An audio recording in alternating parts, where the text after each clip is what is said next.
Welcome to Wisdom Within with Tina and Tonya. We are talking about the labels that you have been given. Maybe you've been called rebellious at times, or maybe you've been called codependent or sickly. We're going to talk about these labels and really discover who you are beneath all of those labels. So, if you have spent years putting everyone else first and you're feeling stretched too thin, we're here to remind you you're so much more than the roles that you play. With some practical tools and a little woo, we'll help you trust yourself again and create a life that feels like it's truly yours. Hi, I'm Tonya. I'm a certified life coach, Reiki master, and human design guide. And I have nearly 2 decades of experience helping individuals release their limiting patterns, reconnect with their inner wisdom, and strengthen their confidence. And hi, I'm Tina. I'm also a certified coach, Reiki master, and I'm a drum maker and sacred circle facilitator.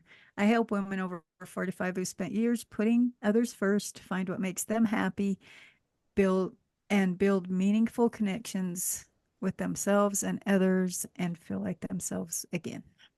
Awesome. So, Tina, let's talk about labels. Yes. So, I think it's important to bring out some of the labels because labels, we were having this discussion before we started, and labels are a little bit different than masks that we wear, but they can cross over a little. There might be some similarities, but labels are really,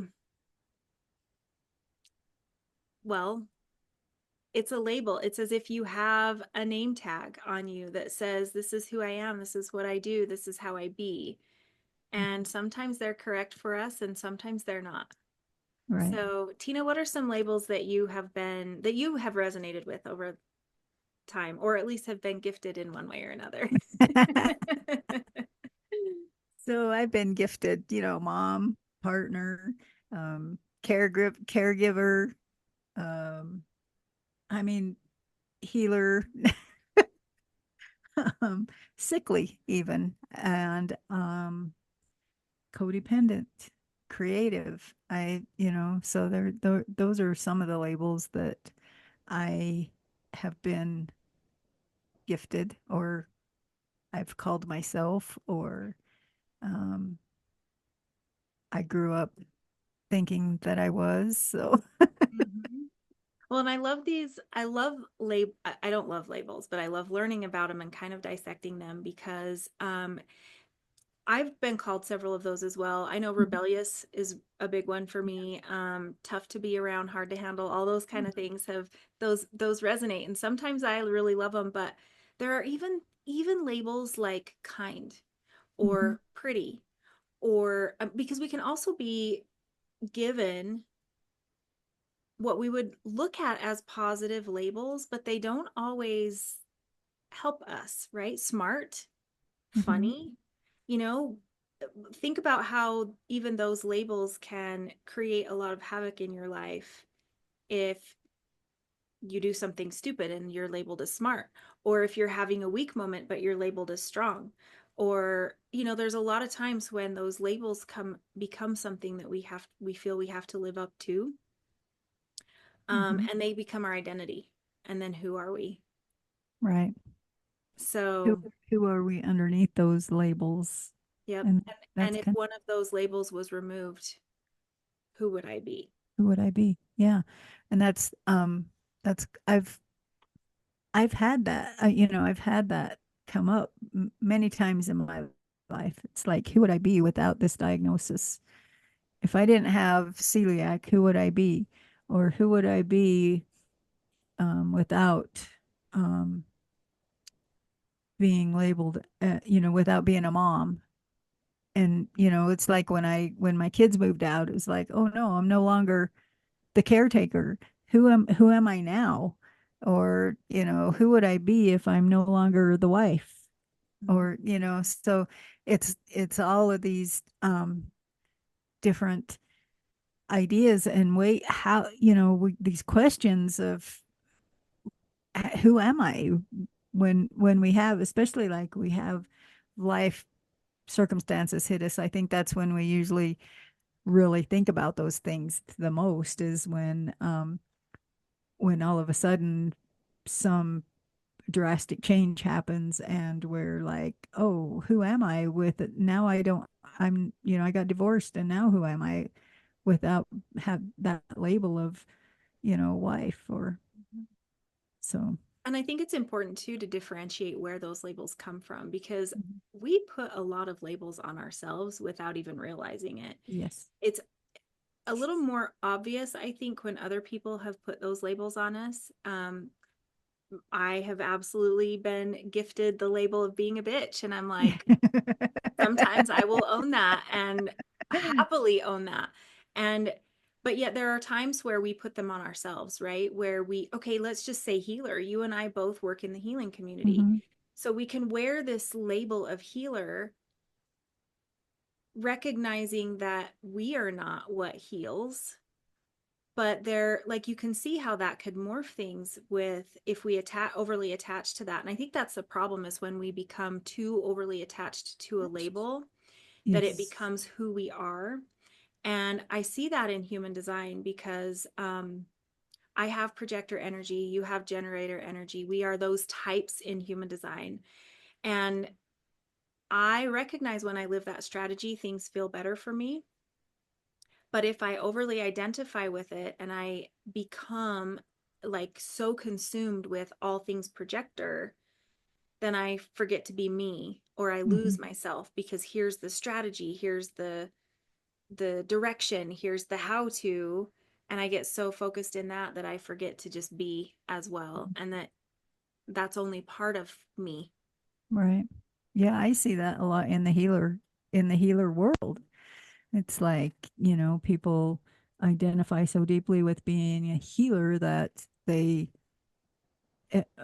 okay, so you and I both know that the healer world's not all unicorns and rainbows, right? And that's one of the things that gets Definitely me the worst is like people they see we identify as healers and people think automatically, oh, you're just rainbows and butterflies, and no, that's not how it is. But we have all these we do have that in the healer world where people identify so deeply with that they act that way. They act like it's all good. They act like everything's just, wonderful and there's no bad in the world and we're, bypassing all of the shit. I mean, and so I've seen that a lot in the healer world. the toxic And that's the positivity. label. Yeah. And that's part of the labeling too. And that's part of over identifying with that label that we have. So, And even like any label that you can possibly think of, but even something hmm. like so also in the healer world, we could be viewed as another part of another flip to that coin, or whatever you would call it. Hmm. Could be scary, could be Hmm. evil, could Right. be like walking on the thin dark line or something like that, none of which I Yeah. subscribe to, because I'm like, no, I'm not buying Yeah. into that. But there are people who could put that label onto you, which then makes it hard to show up as yourself, hard to show up in the work that you do. um and I even have the word that keeps coming to my mind, so for whoever needs to hear this one, the word kind. You Yeah. know, if you have been labeled with kindness, as someone who is kind, whether that's not a bad thing, but oftentimes I see people trying to be kind and they end up getting walked on. They're not assertive in their own needs. And Hmm. I can see how that is, where it's like, well, I don't want to be mean. Okay, no, but I don't either. Hmm. But But we have that, to stand up. Yeah. yeah, We and have to stand up for ourselves. that label of I am kind or she is kind can be really, uh, it can really Detrimental. chain us. Yeah. And cause us to um not hold boundaries. Yeah, yeah. Yeah, definitely. And I see too with the clients that I work with sometimes where those labels become a security blanket, right? I think Hmm. of it as like that cozy blanket that keeps us warm and safe, even if it's a negative label. Um, we have a card deck you and I share. I cannot Hmm. remember what it is. I wish I had the card with me. It's the magic one. But in there, she's talking The about magic of you. boundaries. Yes. And there is the most beautiful card in there where she's kind of, this woman is kind of hunched over, and it looks like she's got spikes coming up from underneath her. Oh, yes, It's I one of know my that one. favorite Hmm. beautiful messages because she's talking about like that is a barrier. It's to help you kind of keep others from coming in. And I just see how that could be taken more than one way, right? The pokey can be really beneficial for us, but then others receiving it may not like it, which creates a lot of chaos within all of that Hmm. too. Yeah. And sometimes we use our roles to keep us feeling safe and not just being the pokey, but like feeling like we, we're in this cozy little space and we're not going to go outside of it. And so that keeps us safe, right? Or that keeps us um, from having to change or having to do the things that we need to do for the change or for, trying to figure out who we are. So sometimes we can't, and even like sickly, like, oh, say I used it wasn't so much as sickly, but it was, identifying so much with the disease that you have. And then you do gain something from holding on to those things so tightly. Uh, Even codependency, you gain something. And it can be, you on the outside, you can say, oh no, this is horrible. I'm not gaining anything from this. But in reality, what there are things that you can gain from if you're sickly, what are you gaining? Attention. You're gaining sometimes empathy, or people are really always worried about you or whatever. um so there's all these things that you can gain from it by um holding on to those titles too, or those roles, I should say. So yeah, we can sometimes hold on to them because they feel so comforting to us, and that we do end up gaining something from that. Mhm. I think that's one of the deepest and probably best work that we could ever do for ourselves is truly ask, like really truly ask, what am I gaining What am I from gaining? Hmm. this? Hmm. Even kind again. What Hmm. am I gaining from being kind? I'm gaining acceptance, I'm gaining approval, I'm gaining attention, I'm gaining love. And then when I'm sick or when I'm in pain or when I'm a bitch or when I'm whatever, there's still like, what exactly are you gaining? And when the instant thought is, I'm not gaining anything from this, like what you said, Hmm. okay, awesome. There's your invitation to go deeper, because the I'm not gaining anything from this is a really, like, that is where our subconscious and our inner, like, that's where our body is so brilliant. Ooh, we're getting close to something there that I don't want to talk about. So I'm just going to say, how the hell could I possibly be gaining anything from this? I'm not. That is a awesome defense mechanism from stopping us from doing that deeper work. So Hmm. then it's like the next question is, okay, what if I was gaining something? And just allow it to be curious instead of fact or judgy. Just, okay, Hmm. what if I was gaining something from this? What would that What be? would that be? Hmm. And that's kind of a lighter way to start getting below the surface. And every time your subconscious comes back with, but you're not, okay, cool. What if I was? And then Hmm. what else? And then what else? And I think that is really some of the best work that we can do for ourselves too, with Yeah, deconstructing some of those. definitely. I agree. Um, I know I kind of jumped around, honestly. We have an outline this time, you guys. So I was like, I just went there. Um, but when we look at some of the things that happen when we are really like, what is the point of this anyway? Okay, so now we know some of this, but why do we care? What is the Mhm. point of it? What are your thoughts on that topic? If you're stuck in that label. If you're stuck in that label, um, you're feeling disconnected from yourself, or you're feeling frustrated, or you're feeling like you don't even know what you want.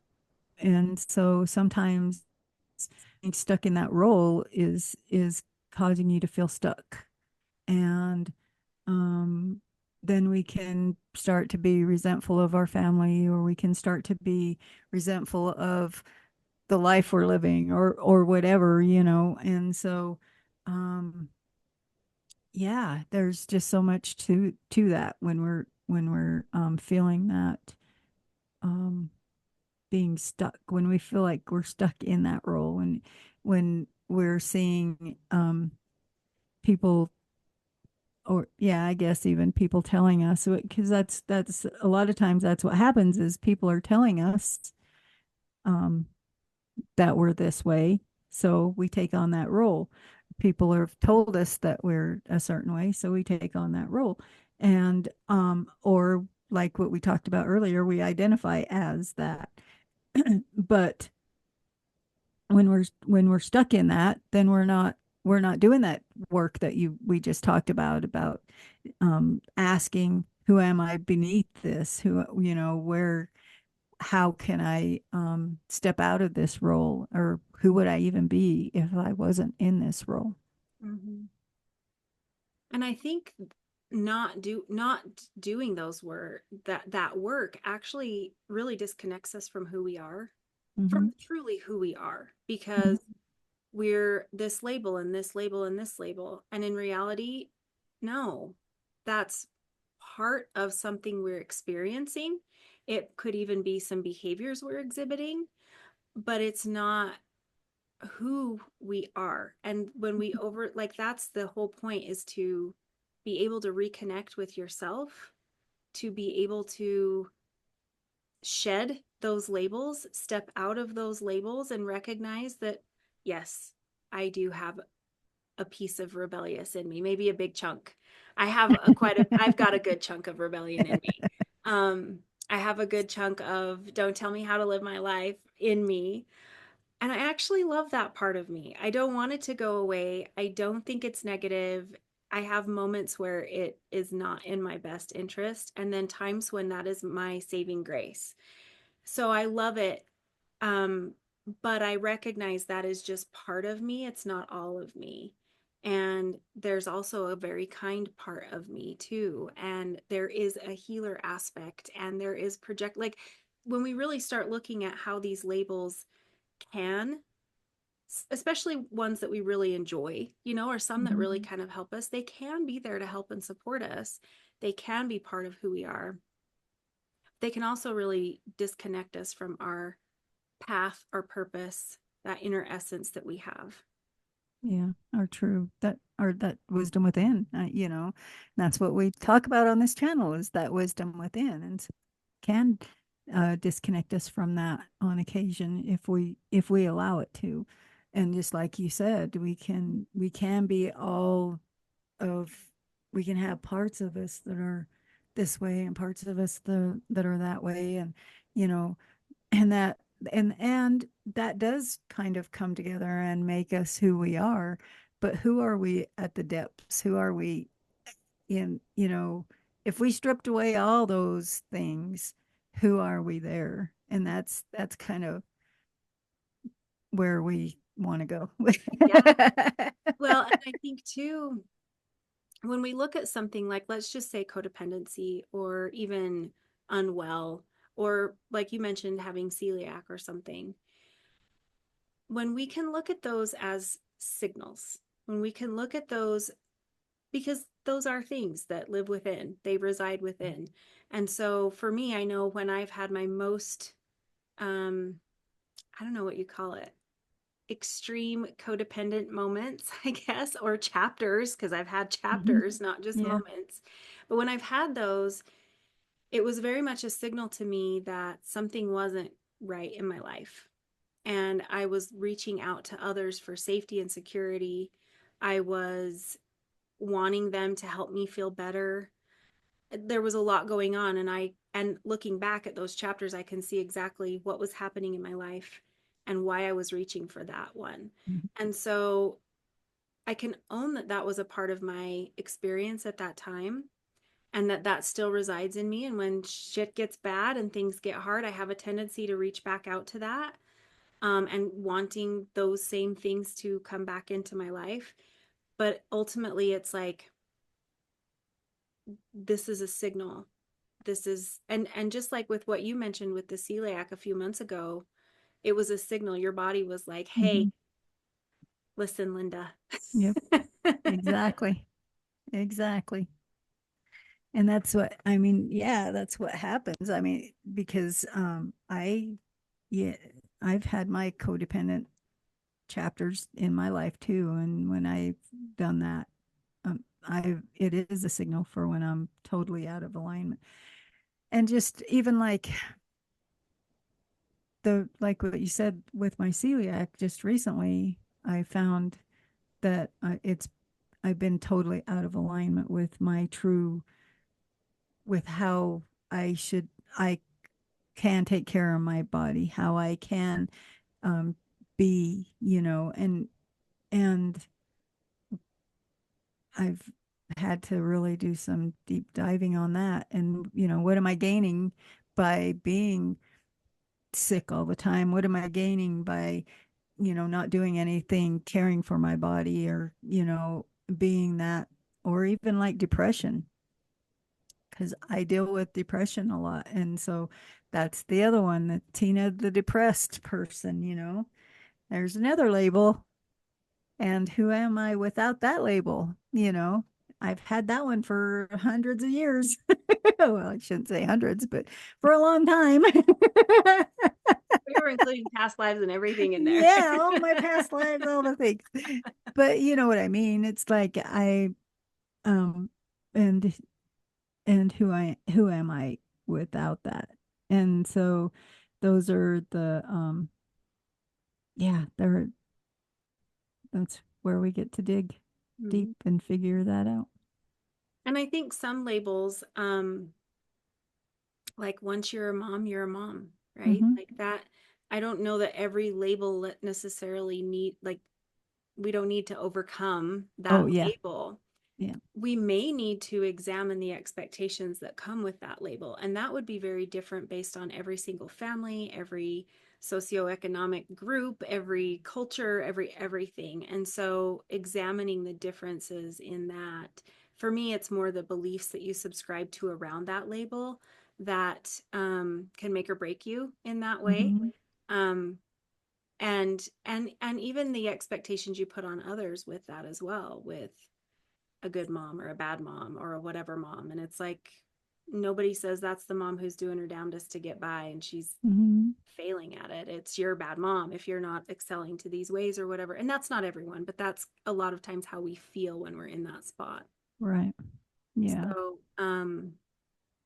and I think too, there's a time and a season for all the labels, even the mom hat, right? When your kids are little, you almost never take that off. Mm-hmm. Um, we both have adult kids, so the mom hat is a little different It is. now. I still have one at home, so I definitely still feel the mom hat, but it comes when my kids come home, and then when they're gone, it's off. It's Yeah. very different, very different. Yeah.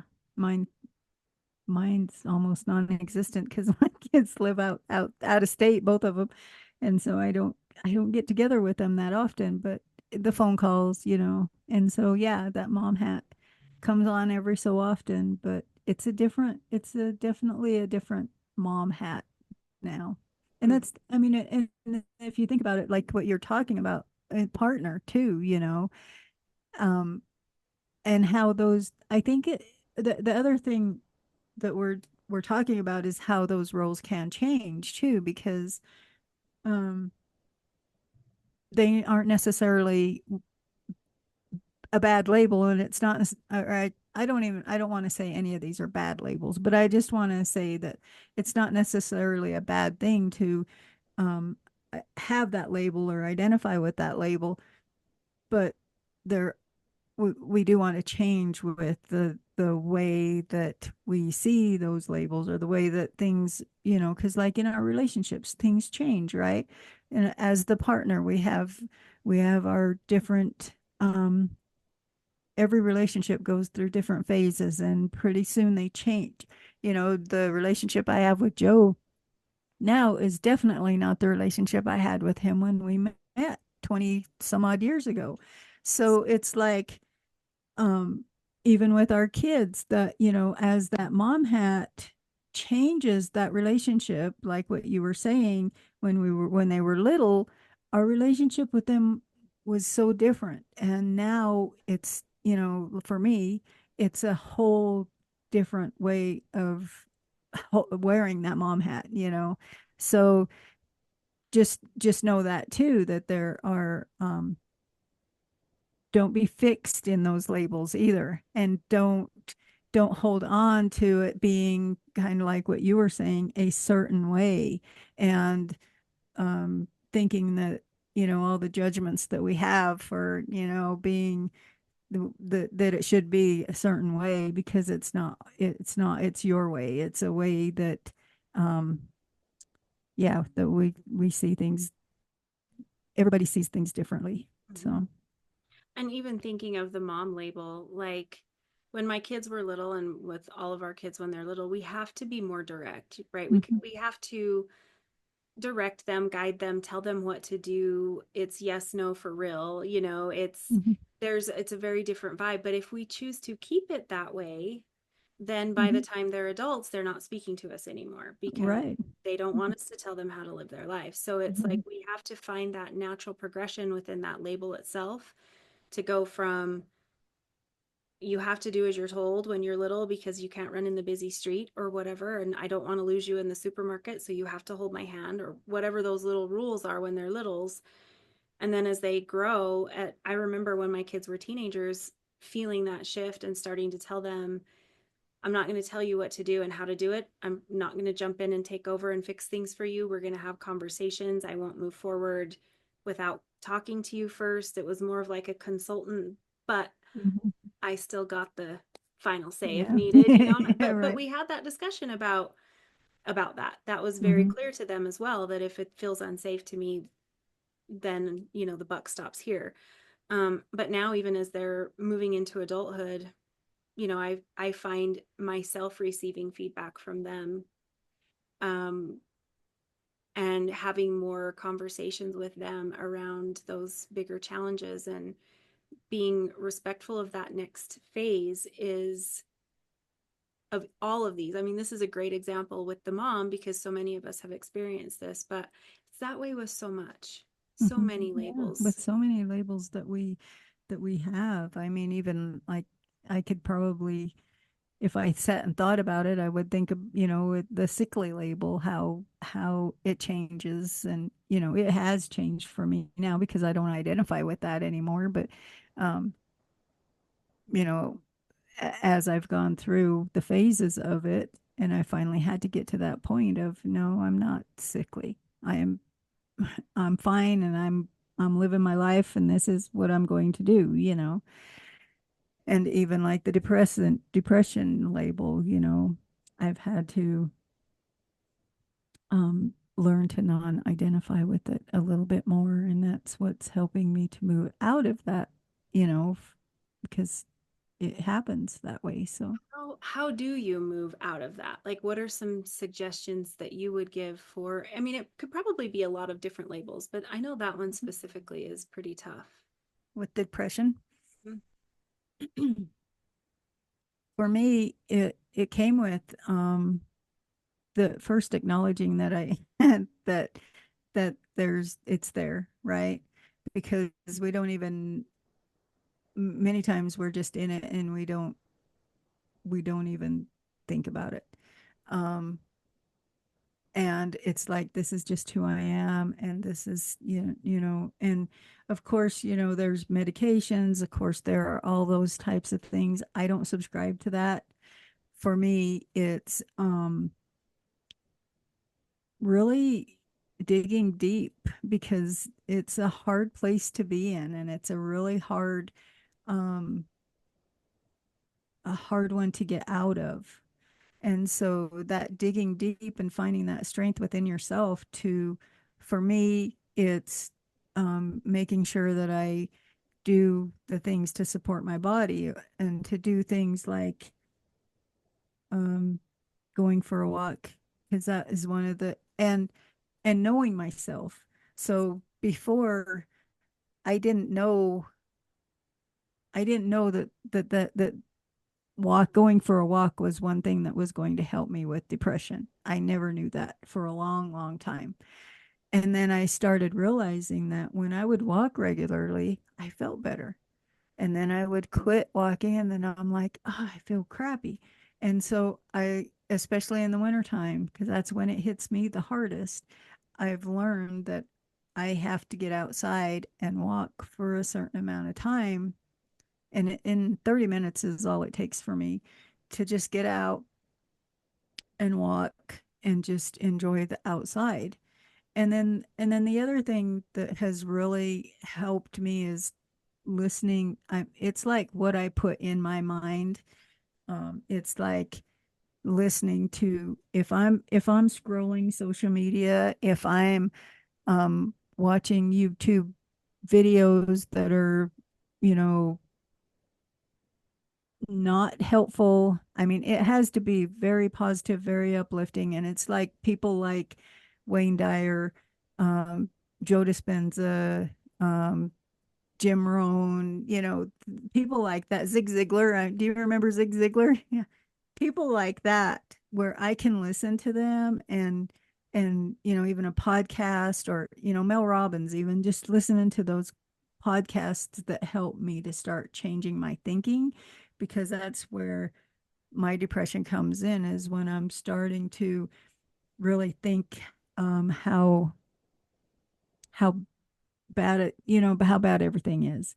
And the gratitude is probably the number one thing that has shifted my mindset, is uh, writing down things that I'm grateful for every day. And so that goes along with helping people um, shift out of all of this too, is like journaling and writing down the things that you're grateful for every day. Yeah. And I hear this one theme screaming at me, which is get out of your head. Yep. It is get out of your head. So for me, the walking, I love to move my body, but Mm-hmm. that's not really the kicker. Okay, it does help immensely, but Yeah. that's not my go-to. But for me, it's things like journaling. Mm-hmm. But even sometimes, like if I'm having a rough day, that's not necessarily the practice I need to go to Uh-uh. because Yeah. I mean, I might, if I'm in the shit, I need to not go there. If I'm Mm-hmm. pissed off, I can rage on the page and I can burn it, and that's great. But if I'm in it, that's not helpful because I'm going to write and continue to spin on whatever it is that's Mm-hmm. causing the depression, the sadness, the whatever. Mm-hmm. So for me, it's more I need to give myself permission to get out of that, but get out of my head. So I love to read.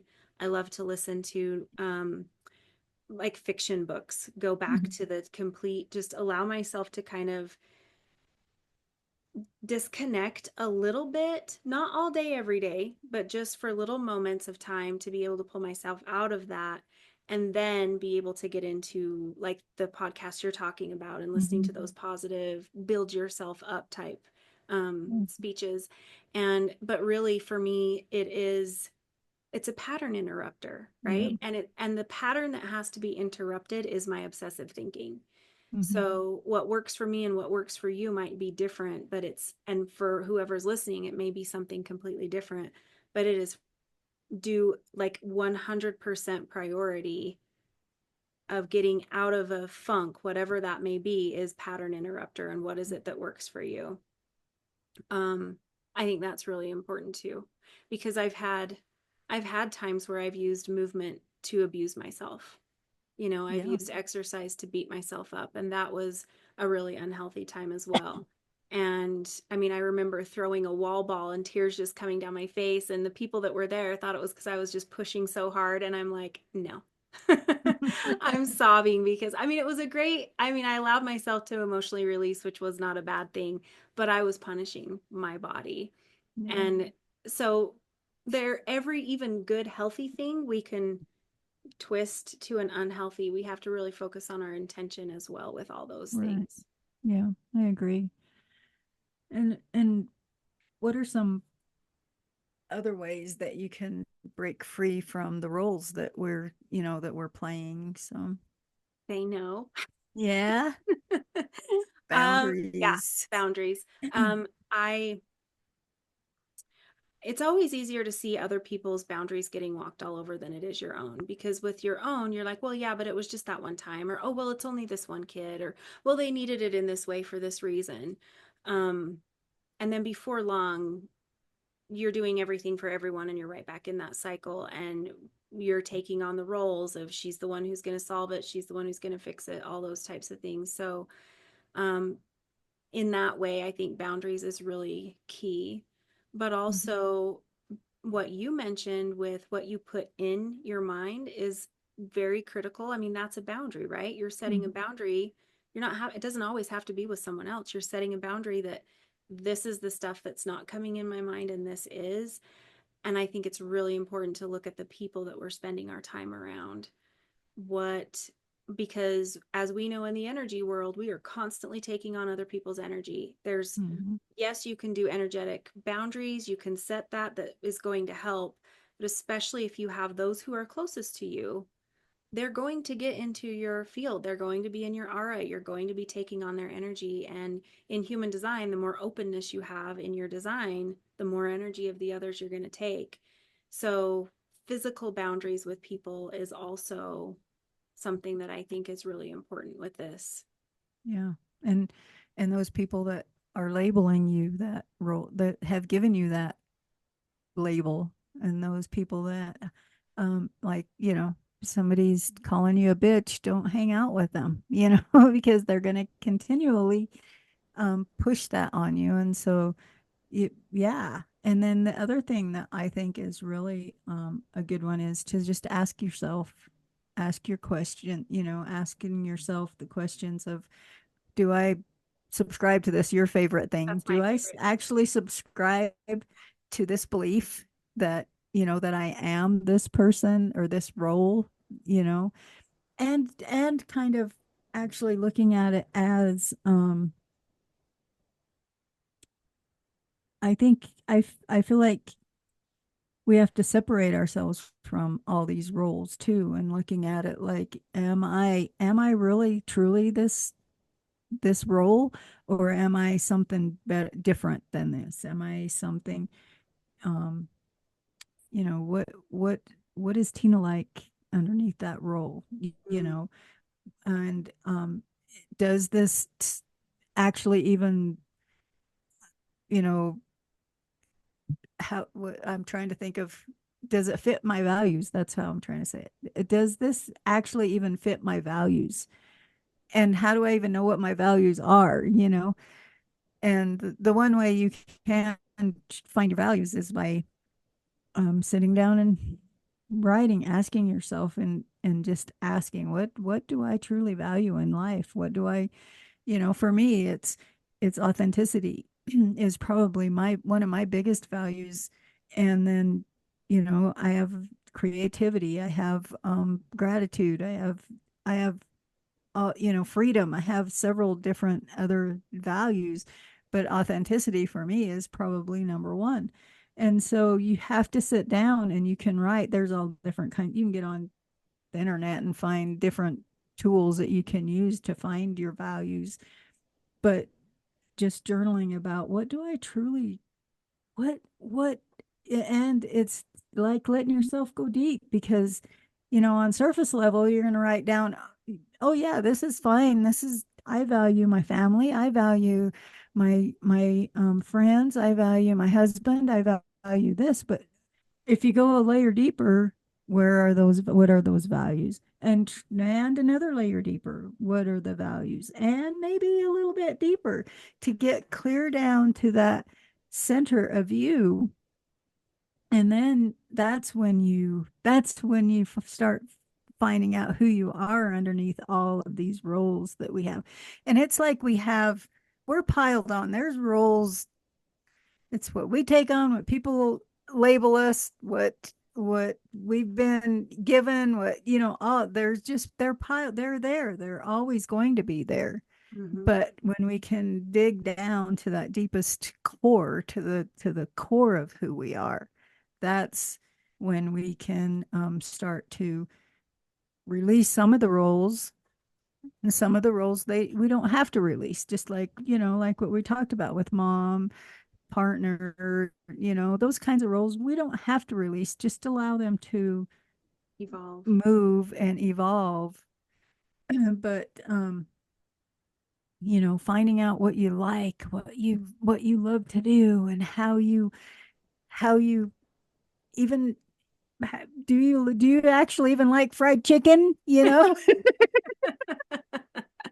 Right. I remember that movie, The Runaway Bride, where she didn't even know what kind of egg she liked. what eggs she I like, mean, yeah. I'm not saying that as in she didn't even know, because I didn't either for a long time. Like Right. that really, I remember that piece because it resonated so hard. But, and I think one thing too with all of this is, especially if it's one that's not helpful for you, is finding evidence within yourself of the opposite. So for Mhm. example, when around the time I was getting divorced, I truly believed and took on the label that I was a bad mom, terrible mom, and I believed it to the core.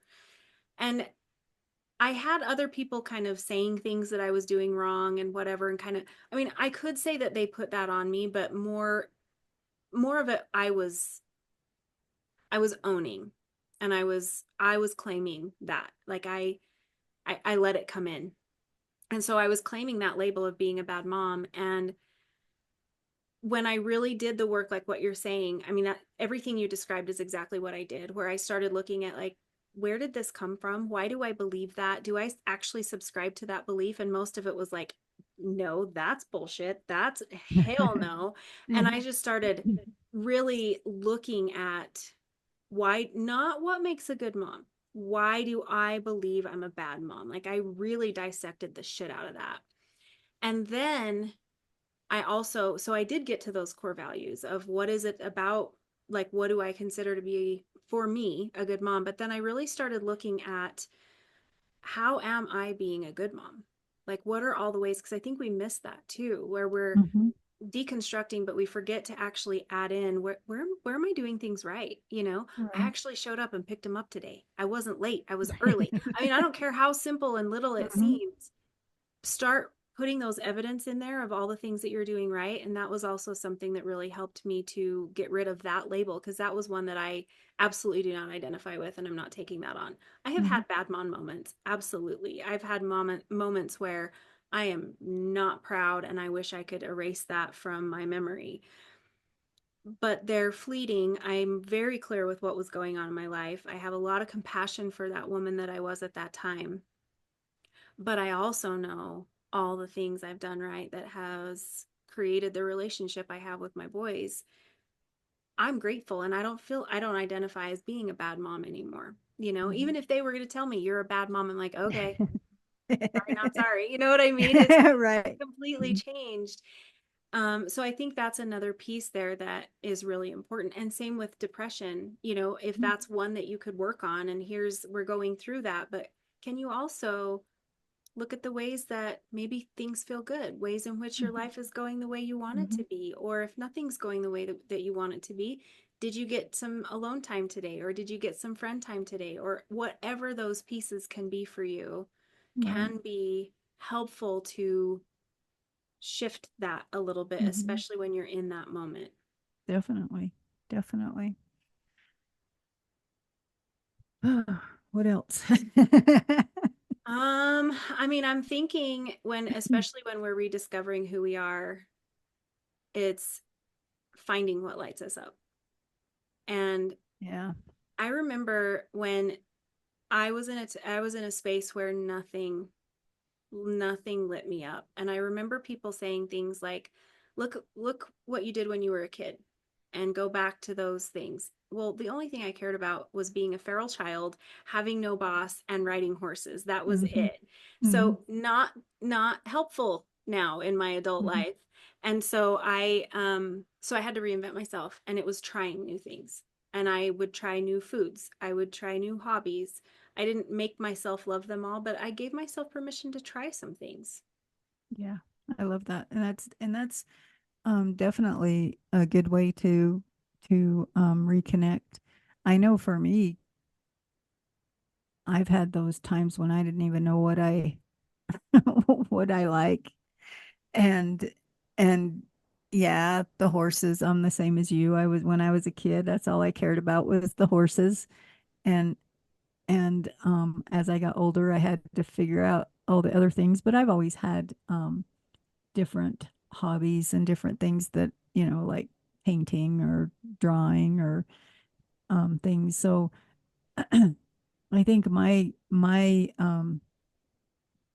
things that I had to really dig deep to find what brings me joy, you know. Be, and actually, I guess it was more of what is joy for me because all those little things that I used to do or that I do, um, they bring joy to me, but I never identified it as being joyful to me. So, like the crafting and the things that's, I love doing that stuff. And when I draw something pretty, I'm like, oh, this is so pretty. But I never realized that that was bringing me joy. And so I never allowed that to, I guess is what it was. I never allowed that joy to come into my life. And so that's another thing I think is allowing yourself to feel whatever it is that, those hobbies or those things. Because I mean, you can find all different kinds of hobbies and all different things, but it's like finding that thing that, like you said, lights you up. What is the thing that, oh yeah, I'm feeling the joy, and allowing yourself to feel the joy, and being happy because you're doing that one little thing, or like, because like you're playing the guitar now and you're like, oh, this is so fun, this is cool. Or like, when I make a drum, I'm just like, oh, this drum is so pretty. When I get done with it, I'm just like, oh, I love this drum and I think I'm going to keep it. And then I end up selling it. But, I know. To me, I have them. yeah. And so things like that. And then the other thing is reconnecting, allowing yourself to listen to your intuition, because we actually talked about this on we went live this morning on Facebook. It's like our intuition. How many times do um we get those nudges, we just totally ignore them, or we don't even feel it anymore. We don't even know that there is any intuitive hits going on. And so it's reconnecting with that intuition, and the way that you do that is to get quiet and allow yourself to feel whatever. And if it's in your body, if it's in your head, if it's a knowing, just go with it. If it's a knowing, go with it. If it's a gut thing, go with it. And just like I've heard people do little exercises where they're following their intuition and they're driving down the road and they're like, if I got to turn right. It's just like allowing yourself to just get these hits, and just, I got to turn right here, and then I got to turn right left here, and then I've got to go to this place, and then, oh, I got to stop here, and see what that brings you to. And so that's just kind of playing with it and just kind of allowing yourself to start feeling it, because it to me, I'm a feeler. I feel everything, and I feel things in my gut. I feel, I do have a knowing, and there, so I guess I can't say it's all about knowing or all about feeling for me, but there's a knowing and a feeling. And so it's kind of like I have to kind of pay attention to, which, but it's like allowing yourself to feel that, and figure out what it is that you have there. So, And I think letting that grow as well, and trusting that mm-hmm, as it continues. I know that the intuition and the knowing that I have now is greatly grown over mm-hmm, time because I practiced with it, and it went from, yeah, I know, but I don't. like I know this, but I don't quite understand this. And now it's like, boom, I got it both. Like, no, that's it. I got it. It's very Mhm. different. And that didn't start in the beginning. So I think it's Right. important that as listeners are hearing and feeling and or playing with intuition, especially if that's a new muscle that you're strengthening, recognizing that it's going to grow and evolve. And so when we try to put a label on what it's supposed to be like, then we're going to be disappointed and think that we don't Right. have those gifts when in reality it's, well, mine isn't like that, but mine is like this. Or I Hmm. think it's like this. And then, like what you said, go with it and play with the I think and just expand on that more, and that will grow. Usually, Right. when I have clients who are like, well, I think my intuition speaks to me this way, I'm like, it is. That is Hmm. it. Because you think it is, You think so? your hunch is correct. Go with it and trust that. And don't worry about all the other ways it can be speaking with you for right now. Just hone that, sharpen that Hmm. blade Right. And too. that, and just remember that it's you. It's your, it's everything is all this that we're talking about. You can, if it doesn't resonate with you, throw it in the fuck it bucket. I mean, it's like, you know, there's it's more about you, and it's more about your experience. And so when we're telling you these ideas or these things that you can do, maybe maybe the ones we're saying don't resonate with you, but you can find others that do resonate with you, that you can um do to help you move out of living the roles that you're, or being so identified with the roles, because I think that's what we're talking about more than anything, is being over identified with the roles that we're playing, right? So yeah. So Well, and when you just said that, I had an image of coat after coat after coat. And after so long, we're so covered with so many coats or labels that we're so uncomfortable and miserable. It's heavy, it's hot, it's miserable. And mhm, so the way to get out of that, and the way to feel that freedom, that breath of fresh air, start feeling like, okay, I can do this, life doesn't feel so shitty anymore, is by taking off the coats. Now, I would mhm, love to say in theory you could just throw all of them off, and I think that yeah. we can do that, but I don't know, maybe you were one of those amazing people that can. That was not my experience. I had to do a The little more, shed, yeah. yeah, like I had to take off a coat at a time, Mm-hmm. the mom label, the this label, the that label, and kind of Mm-hmm. examine them.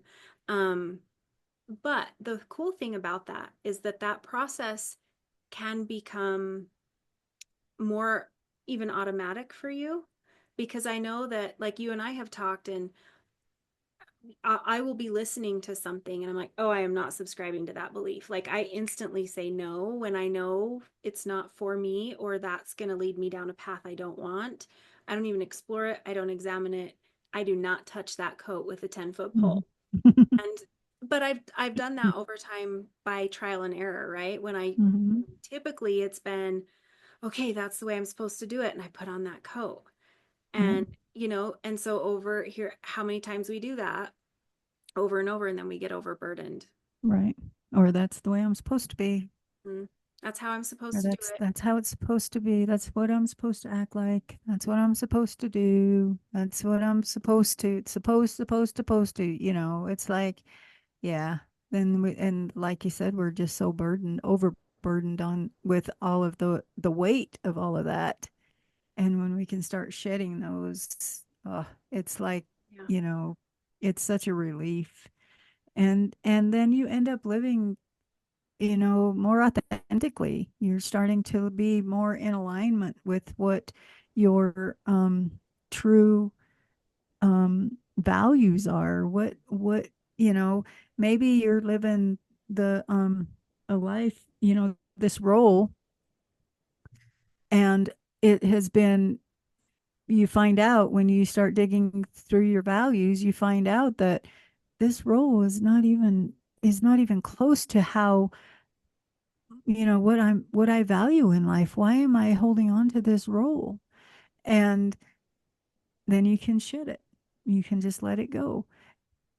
And I want to And add so, one thing, because I feel like it's important, because a lot of these roles have been placed on us by others or gifted mhm. to us.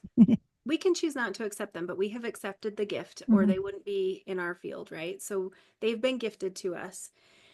And I love, like, even as you're describing the depths of the work that this is and getting to know the core values, the core of who you are, the majority of us do not know that. Hmm. So when we think of other people putting labels on us, we have to be able to look at it. They are not the authority of who we are. We don't even know who we are to the core. There's no possible way they can know this. I don't care if they've known you since birth. They do not know you to the level and the depths that you know yourself, and even more so after you do this work. So for Hmm. me, when we've had others place those and gift those labels, those are the first things that it's time to evaluate and let go, because I promise you they're incorrect. Maybe you Hmm. had a moment where you were bitchy. Maybe you had a moment where you were tough, but that is not who you are at the core. And they do not know who you are to the core. And the reason we know that is because you don't even know that. Like, I don't even, I'm still learning who I have a much better idea of who I am to the core than I used to, but I still find more and more and more all the time.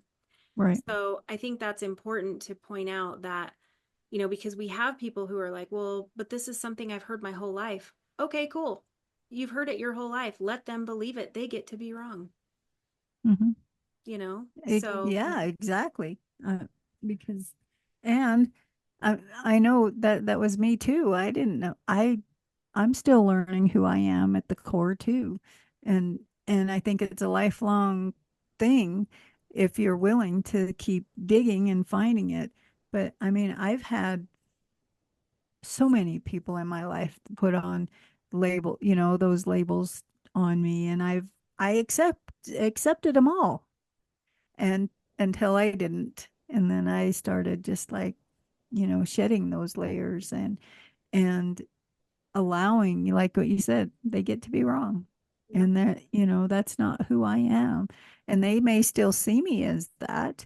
And I have people in my life that do. They still see me as that 18-year-old little kid who, was not doing so well or who did stupid shit or, and I'm still, and here I am 60 years old and they still see me as that. And so, and that's them. That's their thing. And they can label me all they want, but I'm not going to accept that label because that's not who I am. And I know who I am at,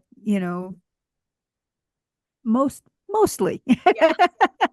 Well, and I love what you're saying because it just, it's like, what a beautiful gift. And I think that is something that we want from all of our listeners, to be able to feel that Hmm. and to just be able to be like, that is not who I am. This Hmm. is who I am. And the more we know who I am, the more we know who we are and how we be, the more we live that way more authentically, the more it Yeah. shows up in ourselves. And I love, as you were describing that there was nothing in there that said I have to show them who I am. I have to prove to them, because we don't. We just, you get Mm. to be wrong. We're going to let you be Right. wrong. I'm Right. not going to prove that I'm not that way. That's an uphill battle that will lead to nothing but frustration and hurt feelings. So it's Hmm. just, I know me. Hmm. And it sucks to you that you don't know me, because you're actually missing out on a really awesome human. Exactly. And that's exactly how it is. So Mm-hmm. as we are moving through this process of shedding those roles or those labels that were given to us or that were gifted to us that we accepted as we go through that process of sending them back or or you know throwing them away, then that's when we find out how we can live.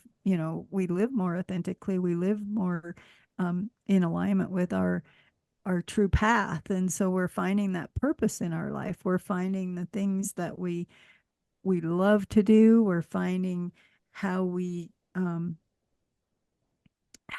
to show up, we're finding the ways, the new people that come into our life that don't know us by these roles, that um accept us without giving us all these labels. We we have so much there there's just so much to gain from allowing yourself to start shedding those roles that are no longer serving you anymore, and then that are no longer helping you to grow, because that's what you and I are about, right? Is helping others to grow and helping others to find that that purpose in their life, or the joy in their life, or the the true essence of themselves, basically, so. I love it. I love it. Well, for those of you who have listened to the end, we have a special gift for you. We've got a few questions for you to use. Um, I am the nerd that will write those down and love those. So, Mhm. we have a couple questions for you. So, the first one is, what do I truly want out of this life? And I definitely, this is where it's not who's going to see it and what are they going to think. This is truly authentically from you. And I really recommend, if you can, not attaching like someone else to participate in this. Like, what is it that I truly want out of life, regardless of who's in my life? So for me, if I'm writing this, I'm not going to say, I would really love it if Brandon would XYZ. I mean, for me, it is, what is Mhm. it that I want? I want an aligned and fulfilling life. Whoever's in it is the bonus. So just being honest with that one. Do you want to Mhm. do the next one? Yeah. If no one else's opinion mattered, what would I choose for myself? And I love this one. I mean, it's like, if we could stop and think about, if no one else's opinion mattered, what would I choose? And that's going to help you get to right to the core, because um a lot of times when we're writing down these things, or when we're that's what we're thinking about, is, oh, if I did that, what would so and so think? Or, oh, that might not be right, and, oh, my dad told me I can't be doing that, or, oh, Or I have to so write this for my future generations to look back and to see, look me, no, yeah, this is you. no, this is all you. Yep. Mhm. And then the last one is, what beliefs, habits, or roles, and I would add labels there, no Hmm. longer serve who I am becoming. So, Yeah. what beliefs, habits, or roles slash labels no longer serve who I am becoming? I love that one Yeah, too, love that because one too. it gives us an opportunity to recognize that at whatever age we are, we're still growing. We're Hmm. still growing into. And so the next version of me cannot come into form if I'm still attached to the one that is just falling away. Right.